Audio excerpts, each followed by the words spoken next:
Today's gonna be a good day. Are you ready to go, Malia? Today's gonna be a good day. Are you ready to go? Come, it's time to drop you off at day home. It's gonna be a good Whose day. socks is that? Whose socks is that? I have no idea.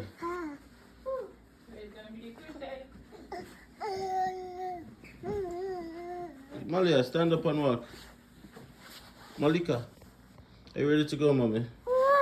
Are you ready? Let's do it. Let's do this, Malika Jade. Let's do this. I think we should put her in these socks instead. Which socks? Malia? Yeah. Yeah, put her in that instead. I was looking for it, but I don't remember where it is. In the drawer. Who's ready? Natasha ready for work? A long time.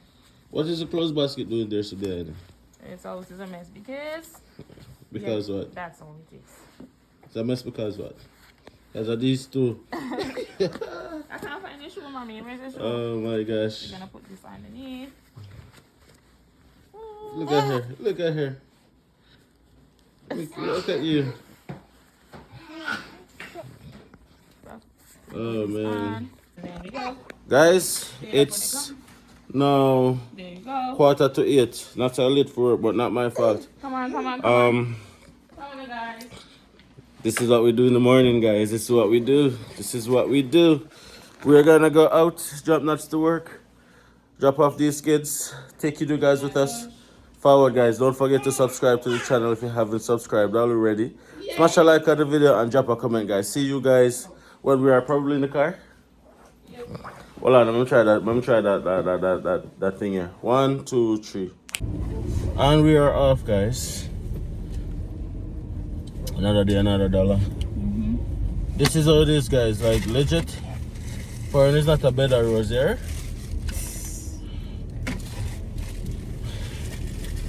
You've never known work until you have migrated, especially to Canada. You think US is the same? What do you think? Huh? Same. But I hear. It's the same. You think so? Yeah. Why people always say the US easier though? What easier though? You know for work? I work yes I do. Yeah, man, We but are grind, and them are grind too. for some reason, well, Working very hard over here. oh my God, guys, turn on the light. Okay. You see, at night, you know, guys, and almost 8 o'clock in the morning. I think this makes it a little bit harder as well. If anybody watching this video and you guys are in the States, let us know what it is like for an immigrant. Is it like easy to transition? What is it like? Yeah, let's talk a little bit about working in Canada. Work is work, though. Regardless of which way. What's the toughest thing about working in Canada? For me? Yeah. To be honest, it is just the people. What do you The mean? people, like the persons who are racist. Honestly, that's just only that my toughest part about working. And you find that you experience a lot of that here, or what do you think? Coming from Jamaica, you don't know what racism is. You don't feel it, you don't know nothing about it. So when you come here and person saying things and doing things, you're like, what we do, what we do, we don't know. Stuff like that. A lot of microaggression. Bad. All bad. Yeah. But it's if you know yourself, it don't affect you. If you can spot it before it really affect you, know what I mean? You can see it and say, yo, the person is going with himself, so chops. Get tired of it. Yeah, you're good. But Yeah. once it lick you, because something happened to me the other day and I couldn't react.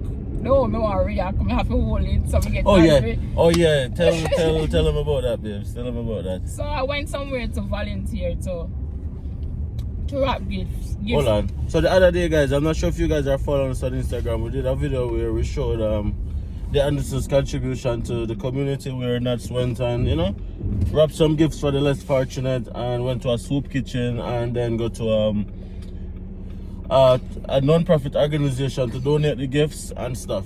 Now tell them what happened while you were there. So we're there rapping. It's not only me. There are other persons there as well. But I was the only black person. And a person from the organization just walked into the room coming off the road because I overheard them saying that she went to go and buy some other gifts and stuff. So she just walked into the room, and when she walked in, the first thing she said, "Oh, we got some slave working." I'm like, what? And I had to basically hold my tongue, bite my tongue, because the way me that go lash her up, I have to realize, I have to calm myself down in the minute, the same seconds, and say, "Yo, Natasha, you're not here representing yourself." Because if I'm me alone, you damn just go on me one with a blazer. She wouldn't know what come fear away. But I had to hold it. I said. You have to hold it. But honestly, and change. If I say, look here, we're not helps. We're not workers. We're not slaves. We're helps. Just to try for pretty tough, to just calm myself down. No, she, myself, and this about she. And then she went and did this again. I was so freaking hungry. Just thinking about to get my blood pressure up. But stuff like that just come out of nowhere, and you have to know where you are and how to conduct yourself. And we always talk about it, guys, in terms of the fact that when you migrate or when you move to a different country, or especially in this case, when you come to Canada, or probably not everywhere in Canada is the same, but where we are, we're up north. It's very remote, so persons are not really very open as particular to probably other places in Canada. So that being said, we experienced a lot of microaggression here, a lot of fake smiles. Yeah. And those who's watching and who's from Grande Prairie and whatever, let's stop doing fake smile. We know if it's spot. Do the fake smile. Yeah, we know if it's smile. we know the fake smile. I think black people know how to spot the fake smile. Let's stop it. Yeah. If you're not going to smile, don't. If you're not going to genuinely smile, don't smile. Just go. Yeah, so as I was saying, though, you can't react the same way you would react as if you were in your, well, let me not say your country, because ultimately Canada is all of our country, because we are here contributing just the same. But in terms of the land of your birth, you can't react the same way. You can't say, "Yo, I tell her about my mind and go about my business." I had to hold. Because Natasha, hold herself. Because we are here as Natsa representing not just myself, an entire other country, because we don't want the door to close on other Jamaicans, right? And other persons of color. We want persons who want the opportunity to get the opportunity, and sometimes it takes just one bad apple to spoil the other bunch, right? So we don't want that. So we are trying to represent the best way we can. Pretty much. But there's a lot of microaggression that we experience from time to time. Like, just generally, like I remember I went to a party with a friend of mine who's Nigerian. Big up Juna, by the way. And there was this female or lady. I don't know, some more female sound derogatory when I say it somewhere. You ever realize? No. Like the female. But anyways, this lady was there who apparently worked with Juna in the past. And like, we're there and we were playing some pool and having a good time, and then they came over and they were playing pool with us. By they, I mean this lady and her friends, they came over, and then, Juna is Nigerian, so Nigerians now no chill. Everything we have on there's every fractal pass. Them interested, most that I've met, not all, I'm not gonna stereotype. Exactly. But the thing is, Juna decided to shoot him shot, and she pretty much shut him down and be like, "You don't even know how to speak English." And I took that very personal, because I'm like, what has he been speaking? English, right? English with an accent, but still English. And then she turned to me and she'd be like, "Look at your friend, he probably doesn't even understand English."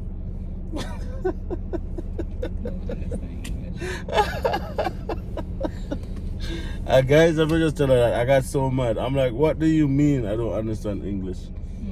And then her friend noticed what was happening, and then our friend kind of like interjected and be like, I try to, I squash it down, be like, "Oh, she's just drinking, she's just drunk." Drunk what? Drunk nothing. It's the microaggression. It's the microaggression. Or sometimes I'll be like, "Oh my God, your English is so good." Yes, I'm from an English-speaking country. So some person assumes you come from Africa. But not here, babes. Some person assumes you come from Africa because you're black. That's it. They Yep, just assume because you're black, you come from Africa. That's it. Nothing is wrong with coming from Africa, but I am not from Africa. I don't know how Africa is. So yeah. But the thing is, the major, alright, you would get that, but overall, you have really nice people. Really nice The people. vast majority is very nice. Very nice. And I guess in every country you have bad apples. So bad apples them shoot up themselves sometime. Yeah, because them it's easier to spot the bad apple, you know. Plant them and get cut down. I guess in every culture you're gonna have bad apples, so we can't really like use it as a broad scale. No. But just know that the possibility exists that you have to deal with a lot of unconscious bias and a lot of microaggression. Like for example, as a black man, person see me in probably the streets just doing my grocery shopping or just out and about. They feel like probably as a black man the only job I can do is drive a taxi. Or whatever, right? They don't know, and then when, like, for example, they get to know me and they hear what I do for work, it's like they're shocked. They're like, oh, okay, and I'm like, why should it matter? You understand? It shouldn't really matter. It should be just that people is just people, right? But there's a lot, and sometimes it's unconscious bias. Sometimes they do it without even knowing. So you, as a minority, as they call it, should be aware of that as well. Just say, boy, yeah. Sometimes they not even know what they're doing. It's just reflex. It's just reflex, guys. But I don't know, guys. How's everybody doing this morning? It's Monday. I'm taking nuts to work. I'm gonna be very busy today too. Taking Malika to school, and then I'm taking Malia today home. And yeah, I have a bag of things to deal with. Thanks to all the persons who have been showing love and sending all those congratulations messages. Thank you guys. Thanks for all the phone calls. Thank you guys so much. We really appreciate it. There's no words to express how we feel. Other than we're really, really happy. And we feel like a big part of the journey has been accomplished.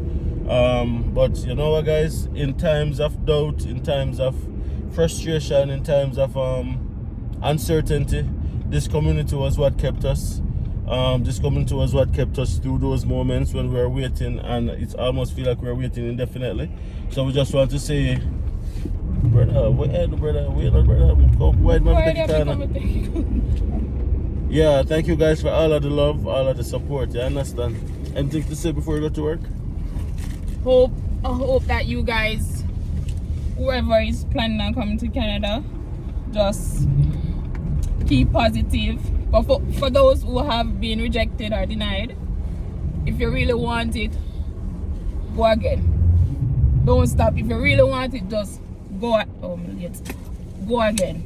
I just turned up the heat, guys, because it's minus 35 outside this morning. Very, very cold morning this morning, guys. I'm gonna take Malia today home, take Malika to school, and then chat some more, alright?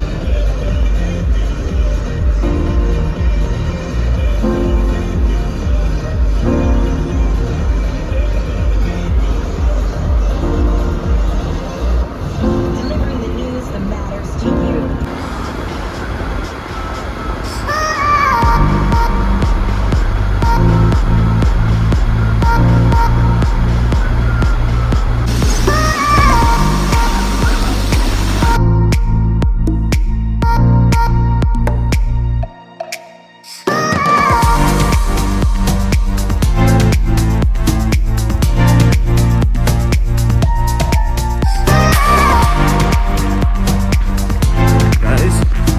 It's now 8:30 in the morning.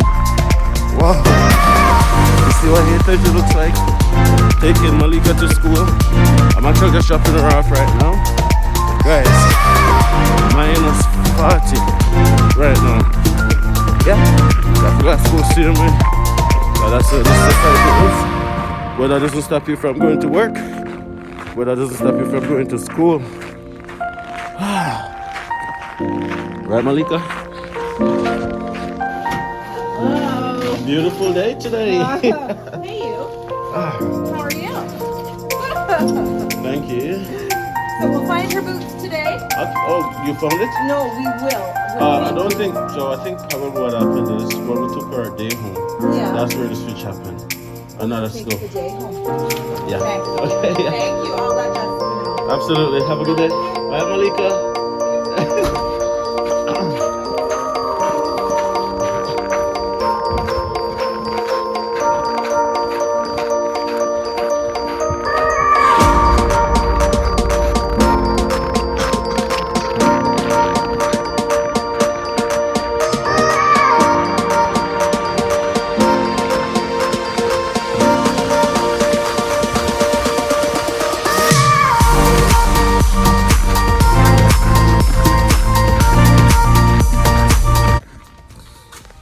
guys. Working the late shift today, guys. So I'm back home, or in the parkade at least.